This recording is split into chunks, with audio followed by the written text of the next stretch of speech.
Victoria Chen glanced at the dashboard clock as she merged onto the highway. 9:45. Later than she'd planned to leave her mother's house, but the evening had been worth it. Her mom was doing better after the surgery. Finally getting her strength back and seeing her smile again made the 2-hour drive worthwhile. The roads were quiet this time of night.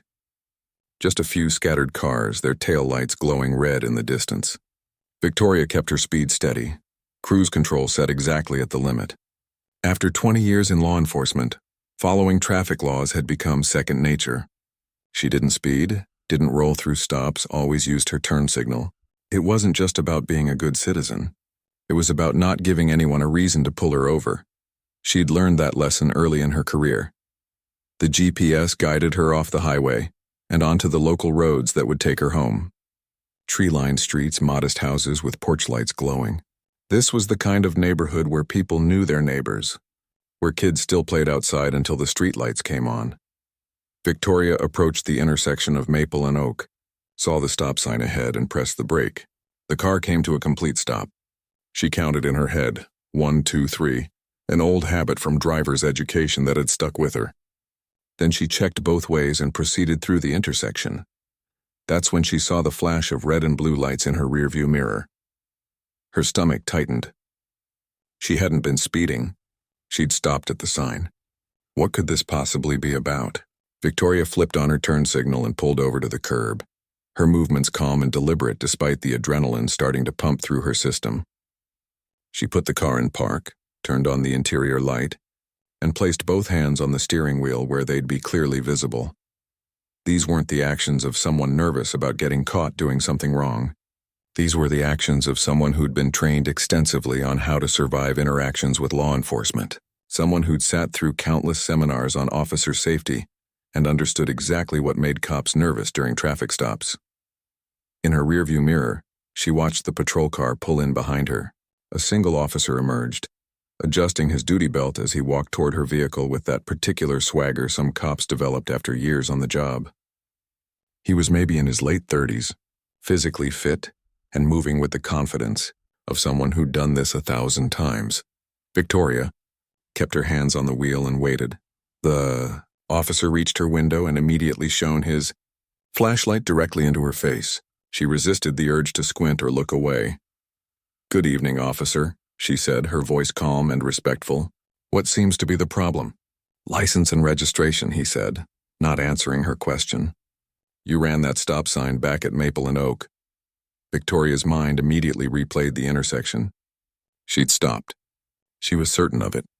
She'd counted to 3, checked both directions, then proceeded. There was no way she'd run that sign. "I'm quite sure I came to a complete stop, officer," she said, keeping her tone measured and polite. The flashlight beam moved from her face to sweep across the interior of her car. "Are you arguing with me?" His voice had an edge to it now. "No, sir. I'm simply stating what I know to be true. I stopped at that intersection. License and registration. Now." The command was sharp, leaving no room for discussion. Victoria had a decision to make in that moment. She could identify herself as an FBI agent right now, flash her credentials, maybe diffuse the situation by establishing that she was law enforcement too. It was a tactic some agents used during traffic stops, a professional courtesy that often resulted in a warning instead of a ticket. But Victoria had never liked using her badge that way. It felt like an abusive position, like she was asking for special treatment just because she carried federal credentials. More than that, she'd seen too many situations where announcing you were FBI to a local cop made things worse, not better. Some officers took it as a challenge, saw it as federal agents thinking they were above the law, so she made the choice to handle this like any other citizen would. "I'm reaching into my glove compartment to get my registration," she announced clearly, moving her right hand slowly toward the glove box. "My wallet with my license is in my purse on the passenger seat." She noticed the officer's hand drift toward his weapon as she moved. It was subtle, probably reflexive, but it told her everything she needed to know about his mindset. He was on edge, ready to perceive threat in her movements. Victoria retrieved her registration and insurance card, then slowly reached for her purse. She pulled out her wallet and extracted her driver's license, handing all 3 documents to the officer. He took them without a word and walked back to his patrol car. Victoria sat in the quiet darkness of her car, hands back on the steering wheel, and thought about what was happening. She hadn't run that stop sign. She was absolutely certain, which meant this officer was either mistaken or lying, and if he was lying, the question was why. In her 20 years with the FBI, Victoria had investigated plenty of corrupt cops. Officers who planted evidence, falsified reports, violated civil rights. She'd seen how power could corrupt, how the authority of a badge and gun could turn some people into exactly the kind of criminals they were supposed to be catching. But she'd also worked with thousands of good, honest officers who did their jobs with integrity. People who put their lives on the line every day to protect their communities. People who deserved respect and support. So which kind was this officer walking back toward her car right now? He returned with a citation book in hand. That answered one question. He wasn't planning to give her a warning. "You're getting a ticket for running a stop sign," he said, already writing. "That's $250 and 2 points on your license." "Officer," Victoria kept her voice calm. "With all due respect, I did not run that stop sign. I came to a complete stop, counted to 3, checked both directions, and then proceeded through the intersection." The officer stopped writing and looked at her, really looked at her for the first time. His expression hardened. "Are you calling me a liar? I'm saying there may be a misunderstanding. Do you have dash cam footage of the stop? We could review it together and clear this up." Something flickered across the officer's face. It was fast, barely noticeable, but Victoria had spent years interrogating suspects and witnesses. She'd learned to read micro-expressions, those tiny flashes of emotion that people couldn't quite control. What she saw in that moment looked like concern, maybe even guilt. "The dashcam wasn't working tonight," he said, his voice flat. "Equipment malfunction. But I know what I saw, and I saw you roll through that stop sign without stopping." "Wasn't working," Victoria repeated, keeping her tone neutral. "That's unfortunate. Yeah, well, equipment fails sometimes. But I don't need a camera to tell me what I witnessed with my own eyes, and I'm writing you this citation. You can contest it in court if you want, but I'll tell you right now, the judge always believes the officer." There it was, the confidence of someone who'd played this game before and won, the assumption that his word would be taken as gospel, that hers would be dismissed. The officer finished writing the ticket and handed it to her along with her license and registration. "Sign here. This isn't an admission of guilt, just confirmation that you received the citation." Victoria signed, her mind already working through her options. She could contest this in court, which meant taking time off work, hiring a lawyer, going through the whole process. Most people would just pay the fine, take the points, and move on with their lives. But Victoria wasn't most people. "I will be contesting this citation," she said as she took her copy of the ticket. The officer smirked. Actually smirked. "Suit yourself. I'll see you in court, Ms. Chen. I've testified in traffic court probably 300 times. Never lost a case yet." He said it like it was a point of pride, like his perfect record was evidence of his accuracy rather than possibly something else entirely. "I look forward to it," Victoria said. The officer walked back to his patrol car, and Victoria sat there for a moment looking at the citation in her hand. Officer Ryan Mitchell, badge number 2847, date and time of the alleged violation, location, the works. She pulled out her phone and made a note of everything while it was fresh in her mind. The exact time he pulled her over, his behavior during the stop, his statement about the dashcam malfunction, his comment about never losing a case in traffic court. Then she did something the officer couldn't have anticipated. She checked her own dashcam footage. Victoria had installed a dashcam in her vehicle 3 years ago, after working a case involving staged accidents and insurance fraud. It was a good camera, high definition with a wide-angle view that captured everything in front of her vehicle, and it had been recording the entire time. She pulled up the footage on her phone, scrolled back to the intersection and watched. There she was, approaching the stop sign, brake lights coming on, the car coming to a complete stop. She could even see herself checking both directions before proceeding. Crystal clear, undeniable. She had not run that stop sign, which meant Officer Ryan Mitchell had just lied. Not made a mistake, not misjudged the situation, lied. Victoria sat in her car, the citation in one hand and her phone in the other, and made a decision. She wasn't going to just pay this fine and let it go. She was going to fight it. And more than that, She was going to find out if this was a one-time thing or if Officer Mitchell had a pattern of this behavior. Because if he'd lied to her, how many other people had he lied about? How many had simply paid their fines because they didn't have video evidence? How many had been too intimidated or too busy or too poor to fight back? Victoria started her car and pulled back onto the road, driving carefully home. She had a lot of work to do. Phone calls to make, records to request, a case to build. Officer Mitchell thought he'd see her in court, and he was right about that, but he had no idea who he was dealing with. He'd just lied to an assistant special agent in charge of the FBI, someone who investigated corruption for a living, someone who had resources and knowledge and, most importantly, evidence. This was going to be interesting. Martinez wasn't ready to back down. Diane could see it in his posture, in the set of his jaw, in the way his hands clenched and unclenched at his sides. He'd committed to this course of action, and admitting he was wrong in front of a full courtroom didn't seem to be something he was prepared to do. "Sir, with all due respect," Martinez said to Deputy Williams, "we can't just let anyone walk into this courthouse and sit in on proceedings. We have security protocols for a reason." Deputy Williams's expression shifted from annoyed to genuinely angry. "Anyone? Officer Martinez, this woman is a member of the public exercising her right to observe open court proceedings. That's not anyone wandering in off the street. That's a citizen participating in the democratic process." But Martinez pressed on, and Diane recognized what was happening. She'd seen it before. Someone who'd made a mistake doubling down rather than admitting error, digging the hole deeper with each word. "I'm just saying, we don't know who she is or why she's here," Martinez said. "For all we know, she could be casing the building, planning something. We have to be vigilant." The courtroom had gone completely silent. The implication of what Martinez had just said hung in the air like smoke. Diane felt the anger rising in her chest, but she kept her voice level. "Officer Martinez, let me make sure I understand you correctly. You're suggesting that I might be a security threat? Based on what evidence exactly?" Martinez's face flushed deeper red. "I didn't say that." "You absolutely did say that," the young attorney spoke up again.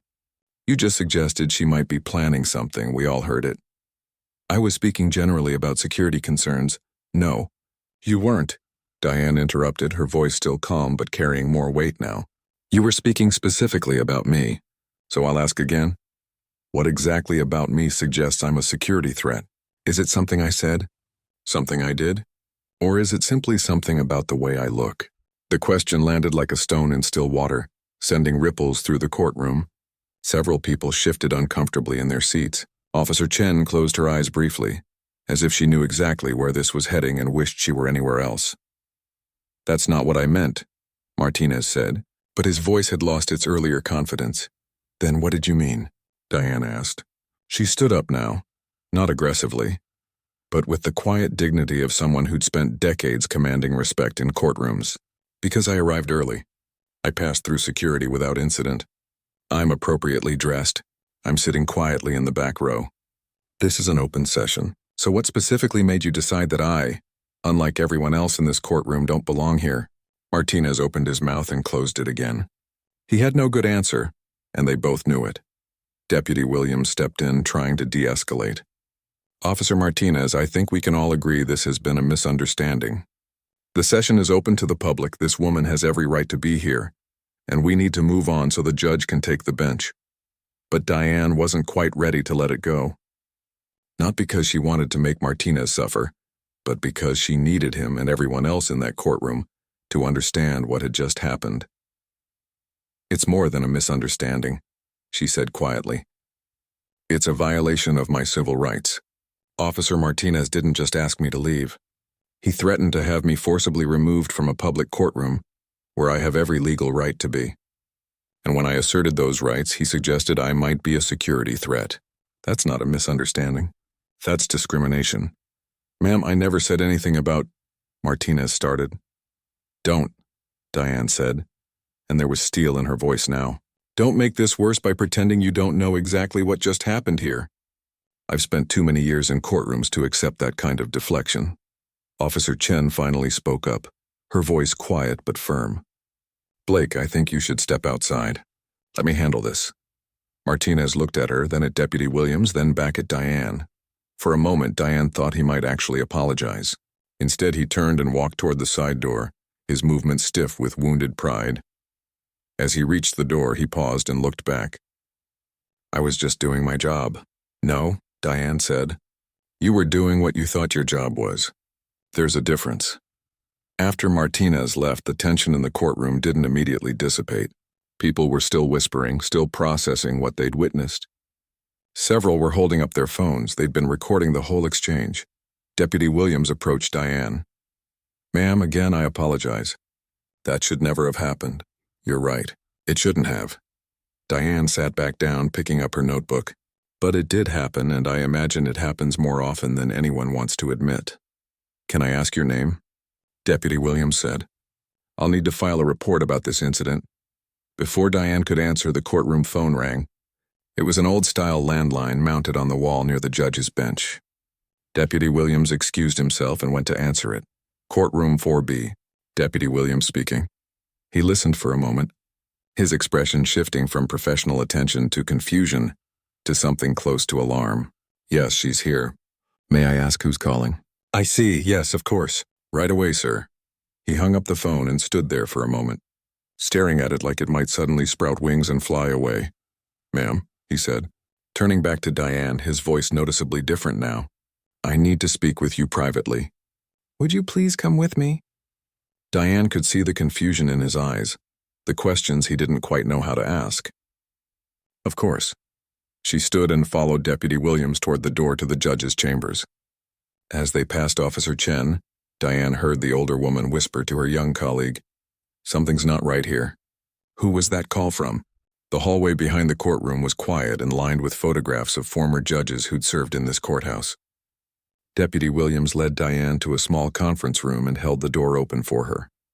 Officer Chen followed them in, apparently having decided this was something she needed to witness. Deputy Williams closed the door and turned to face Diane. He looked like a man who'd just realized he'd stepped into something much bigger than he'd anticipated. "Ma'am, I just received a call from the Chief Judge's office. They said they'd been contacted by—" He paused, seeming to struggle with the words. "They said they'd been contacted by a very high-level office." "About you." Diane said nothing. She simply waited. "The Chief Judge wants to speak with you personally, immediately. But before I take you upstairs, I need to ask you something directly." Deputy Williams took a breath. "Who are you?" It was the question Diane had been waiting for, though not quite in these circumstances. She'd known this moment would come eventually. She'd just hoped it would come after she'd had a chance to observe the normal functioning of the courthouse, to see how ordinary citizens were really treated when one knew someone important was watching. "My name is Diane Foster," she said. Simply, Deputy Williams pulled out his phone and typed her name into the search bar. His eyes widened as the results populated. Officer Chen looked over his shoulder, and Diane watched her face go through the same progression of emotions: surprise, recognition, disbelief, and finally something close to horror. "You're Judge Foster," Deputy Williams said, his voice barely above a whisper. "Former Judge Foster. You sat on the federal bench for 15 years. You argued 3 cases before the Supreme Court. You wrote the landmark opinion in Morrison v. State that changed how we handle courthouse access." "Former judge," Diane confirmed. "I retired from the bench 2 years ago." Officer Chen was scrolling through her own phone now. "Oh my God, you're the special counsel." "I saw the press conference last week. The president appointed you to lead the Justice Reform Commission. You're reviewing courthouse procedures across the entire federal system." Deputy Williams looked like he might be sick. "And Officer Martinez just tried to forcibly remove you from a public courtroom." "He did," Diane agreed, "while you were here conducting an official review of courthouse access procedures." "Actually, I wasn't here in any official capacity," Diane said. "I was here as a private citizen, exercising my right to observe court proceedings. The fact that I have this position doesn't change what happened. Martinez didn't violate the rights of Special Counsel Diane Foster. He violated the rights of citizen Diane Foster. The distinction matters." Before either officer could respond, Deputy Williams's phone rang again. He answered it, listened for a few seconds, and then his face went completely white. "Yes, sir. She's here with me now." "Yes, sir. I'll put her on immediately." He looked at Diane, his hand shaking slightly as he held out the phone. "Ma'am, it's the president. He'd like to speak with you." The room went completely silent. Officer Chen made a small sound that might have been a gasp or a laugh or both. Diane took the phone. "Hello, Mr. President." She listened for a moment, very aware that Deputy Williams and Officer Chen were staring at her with expressions of complete shock. "Yes, I'm fine. Just a small misunderstanding. No, that's really not necessary. I appreciate your concern, but I think we can handle this at the local level." There was a longer pause as she listened.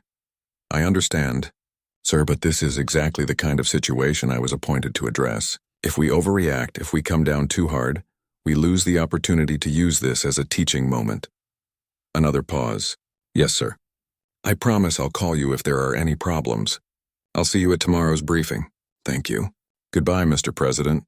She handed the phone back to Deputy Williams, who was still standing there looking like he'd just witnessed something impossible. "The President called you," Officer Chen said, stating the obvious because nothing else seemed adequate. "The actual President?" "On the courtroom phone." "He's concerned about the incident," Diane said calmly. "Someone in the courtroom apparently recognized me and reached out to his office. The President takes courthouse access issues seriously, especially given the mandate of my commission." Deputy Williams finally found his voice.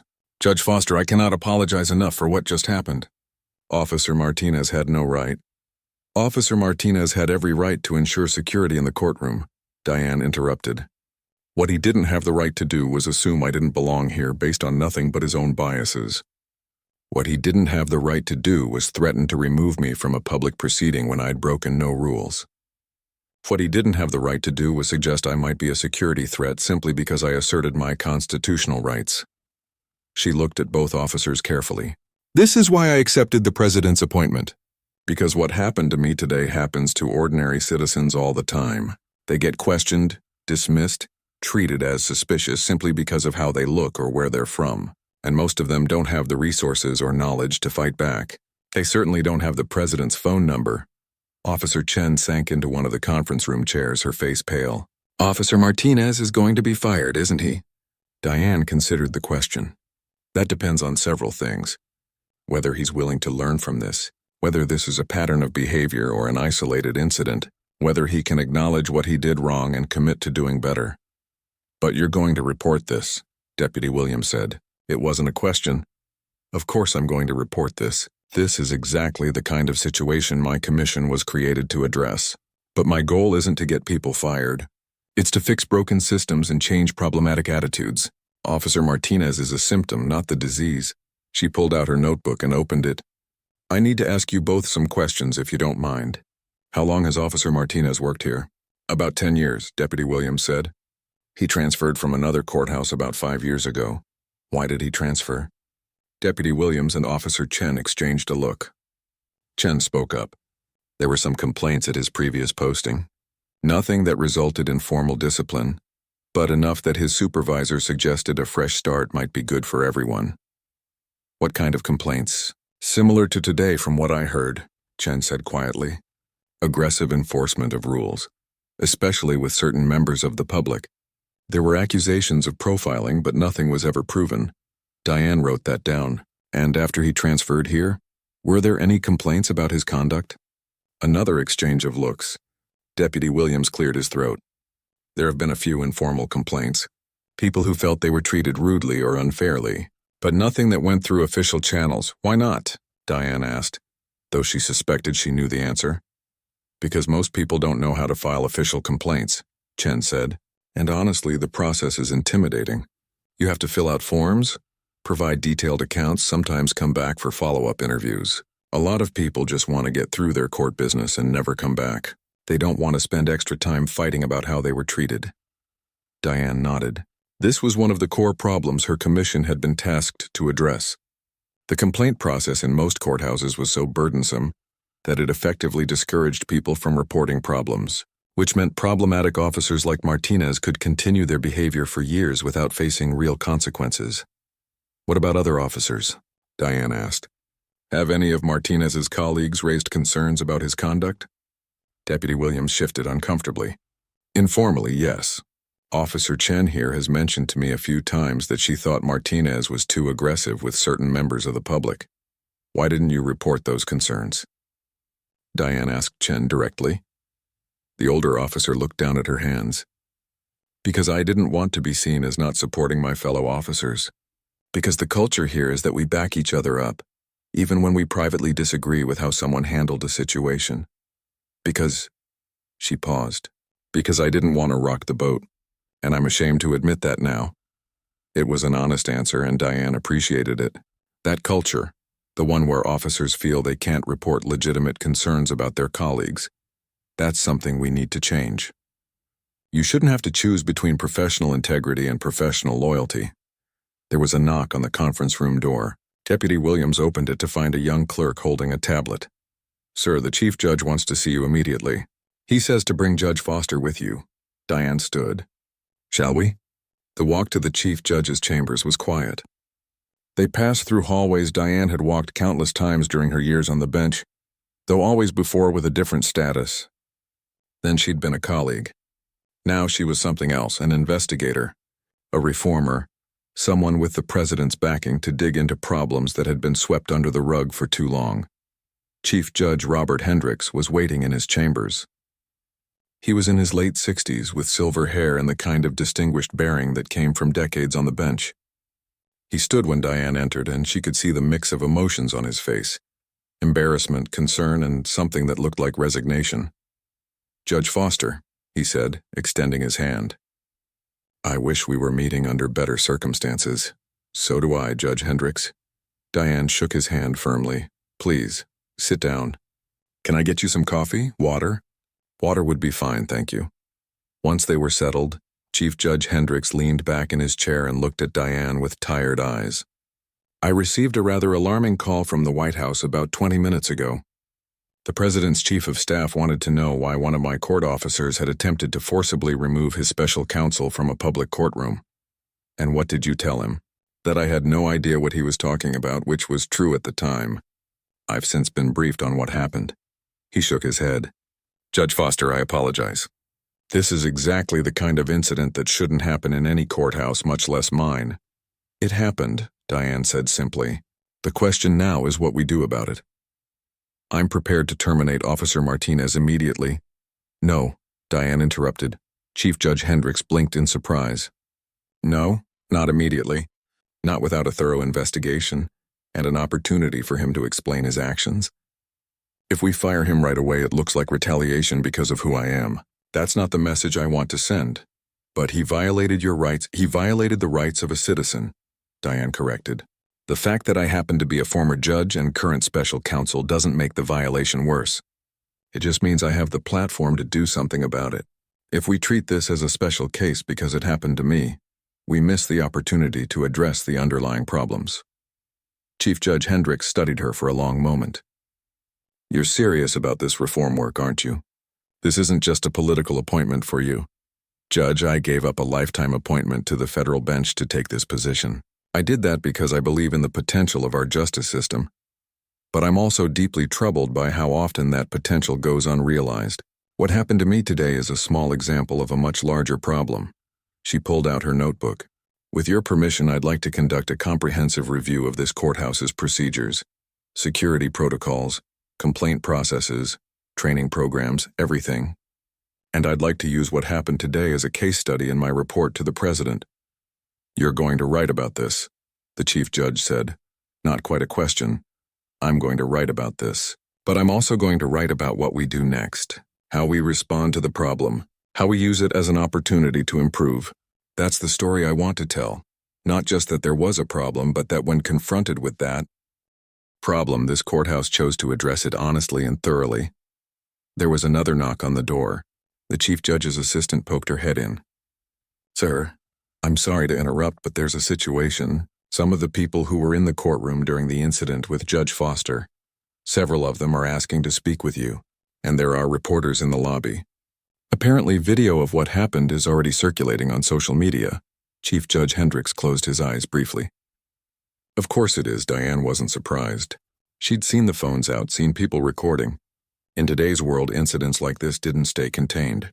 They spread, they went viral, they became part of the national conversation whether anyone wanted them to or not. "Judge Hendricks, I think we need to get ahead of this," Diane said. "I'd like to make a statement, and I'd like you to stand with me when I do." What kind of statement? An honest one. We acknowledge what happened. We commit to investigating it thoroughly. We use it as an opportunity to talk about the larger issues of courthouse access and bias in the justice system. We show that when problems surface, we don't hide from them, we address them. The chief judge thought about that. The optics of this could be tricky. If we make too big a deal of it, it looks like we're only acting because the president got involved. If we downplay it, it looks like we're trying to cover it up. We don't make a big deal of it or downplay it, Diane said. We treat it exactly as seriously as it deserves to be treated, as a civil rights issue that happened in a federal courthouse and requires a thorough response. 20 minutes later, Diane stood in the courthouse lobby with Chief Judge Hendricks beside her. A small crowd had gathered, reporters with cameras and microphones, members of the public who'd heard something was happening, courthouse staff who'd come to see what the commotion was about. Officer Martinez stood off to the side, looking miserable. Diane had insisted he be present for this. He needed to see the consequences of his actions, and more importantly, he needed to be part of the solution. "Good morning," Diane began, her voice calm and clear. "My name is Diane Foster. Some of you may know me as a former federal judge. I currently serve as special counsel for justice reform, appointed by the president to review courthouse procedures and access across the federal system." She paused, making eye contact with several people in the crowd. "This morning, I came to this courthouse as a private citizen to observe a public court session. While I was here, a court officer attempted to remove me from the courtroom despite my legal right to be present. When I asserted my rights, the situation escalated. Thanks to the intervention of other courthouse staff, including Deputy Williams and Officer Chen, the situation was resolved before I was physically removed." Someone in the crowd called out, "Was it because you're black?" Diane looked directly at the person who'd asked. "That's a question I can't answer with certainty because I can't know what was in Officer Martinez's mind. What I can say is that I was treated differently than other members of the public in that courtroom. I was questioned, challenged, and threatened with removal despite breaking no rules and causing no disturbance. You can draw your own conclusions about why that might have been." "Are you going to sue?" another reporter called out. "No, I'm not interested in litigation. I'm interested in transformation. I'm interested in using what happened to me to highlight the experiences of countless other citizens who face similar treatment in courthouses across this country, people who don't have the resources or platform to fight back the way I can." Chief Judge Hendricks stepped forward. "This courthouse is committed to serving all members of the public with dignity and respect. What happened this morning fell short of that standard.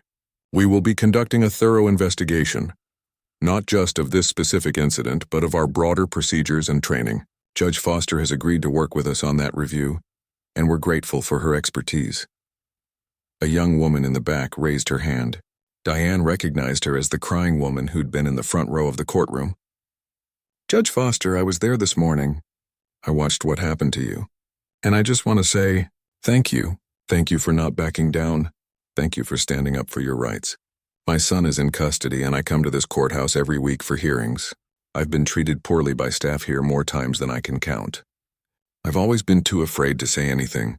Watching you today gave me courage." Diane felt emotion rise in her chest at the woman's words. This was exactly why she'd taken this position, why she'd left the comfort and prestige of the federal bench. For moments like this, when someone who'd felt powerless found their voice. "What's your name?" Diane asked the woman. Rita Gonzalez. "Rita, would you be willing to speak with me later? To tell me about your experiences here?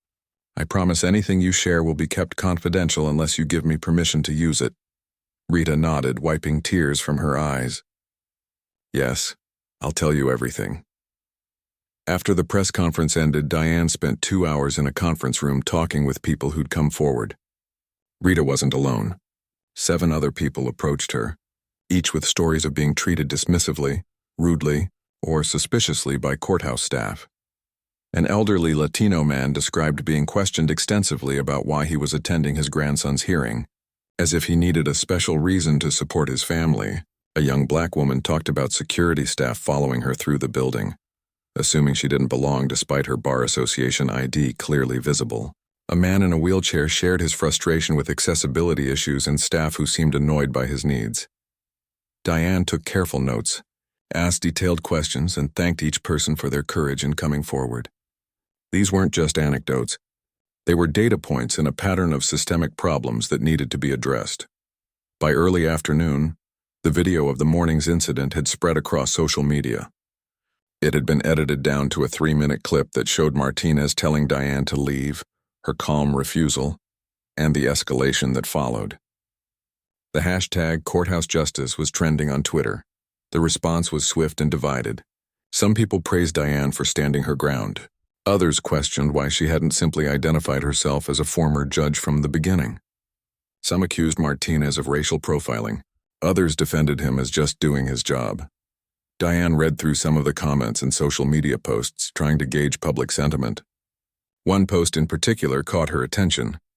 It was from a law professor she respected. Judge Foster could have ended this incident in seconds by revealing who she was. Instead, she chose to experience what ordinary citizens experience every day. That's what real leadership looks like. She used her privilege not to escape the situation but to shine a light on it. That evening, Diane met privately with Officer Martinez. Chief Judge Hendricks had offered to be present, but Diane had declined. This needed to be a conversation, not a formal proceeding. Martinez entered the conference room looking like he'd aged 10 years since that morning. His uniform was still crisp, but his eyes were red and his shoulders slumped. "Thank you for agreeing to speak with me," Diane said, gesturing to a chair across from her. Martinez sat down stiffly. "I don't know what to say to you, Judge Foster. I messed up. I know that now." "Tell me what you were thinking this morning," Diane said. "When you first approached me, what was going through your mind?" Martinez was quiet for a long moment. "Honestly, I saw someone I didn't recognize sitting in the back of the courtroom. Someone who looked different from our usual observers. And my first thought was that you probably weren't supposed to be there." "Different how?" Diane asked gently. "Different from the lawyers and the regular court watchers we see. You weren't dressed like a lawyer. You didn't have the look of someone who spends a lot of time in courthouses." "Blake, may I call you Blake?" When he nodded, Diane continued. "What does someone who spends a lot of time in courthouses look like?" "I don't know. Professional, I guess. Like they belong there." "And I didn't look like I belonged?" Martinez's face crumpled slightly. "When you say it like that, I hear how wrong it sounds. But in the moment, I wasn't thinking about race or discrimination or any of that. I was just thinking that something seemed off." "What seemed off?" "I'd like you to really think about that question. What specifically made you think something was wrong?" Martinez struggled with the question. Diane could see him trying to identify exactly what had triggered his response and realizing he couldn't pinpoint anything concrete. "I think," he started, then stopped. "I think I made assumptions. Based on things I'm not proud of." "We all make assumptions," Diane said. "Our brains are wired to make quick judgments based on pattern recognition. That's not the problem. The problem is when we act on those assumptions without examining them, especially when we have power over other people." "I shouldn't have told you to leave," Martinez said quietly. "Even if I had concerns, I should have checked the docket first. I should have asked questions instead of making demands. I should have treated you with the same respect I showed the lawyers in the room." "Yes," Diane agreed. "You should have. But Blake, I want to be clear about something. This isn't just about how you treated me.